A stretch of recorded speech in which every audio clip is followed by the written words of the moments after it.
Good evening, everyone. I'm going to make a quick update on some of the ETFs that follow the market, the overall market, and I'm going to start with the SPY, which follows is a ETF that follows the S&P 500.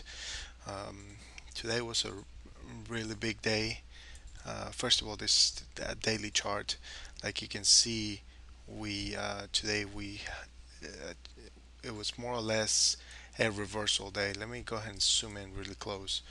Um, Today we weren't able to push higher from the even we kind of even gapped a little lower, and the selling pressure started very early, um, very early from the get-go, and like you can see the distribution volume starting to come in.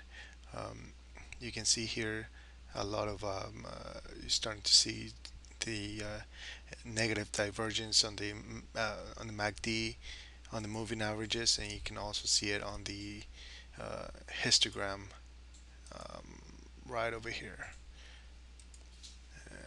right there. Um, Tomorrow we're gonna have to see if we can even uh, if the push through or the follow through comes in. We might even gap gap lower tomorrow morning. This is a Qs, which is the higher beta, which is the faster movers, um, equities in the Nasdaq. The Nasdaq being the technology sector, I guess you can kind of say that. And again, this is daily chart, and like you can see here, we have higher volume or expanding volume right there, um, and more or less we had a this candle right here, this red candle is called a outside bearish candle, which means it takes out the higher and the low from the day before. It the body of the candle takes the um, is bigger than the the candle of the day before, which is a signal of a a turnaround for direction. So also you can see here on the moving averages, you can see again the negative divergence for the MACD, and my indicator over here is also starting to point to the south.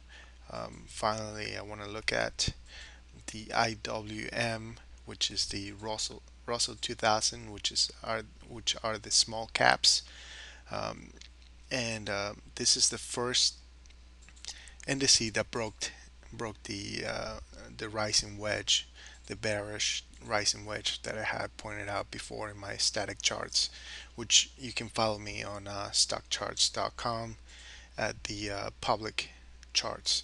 Anyhow, here you can see that we actually broke through the pattern, and again, distribution with the volume and the negative divergence again. So um, the stochastic is it's even already hooking to the downside, and everything's starting to look really bearish. Finally, the VIX, which is the feeder indicator, we weren't able to make new lows, like you can see in this green arrow, and this arrow is actually a buy signal, which for the VIX, a buy signal would be a sell signal um, for the market, and you can see convergence, positive convergence on the MACD. All right, so I hope you enjoyed this. Thank you for listening. This is directionalanalysis.com.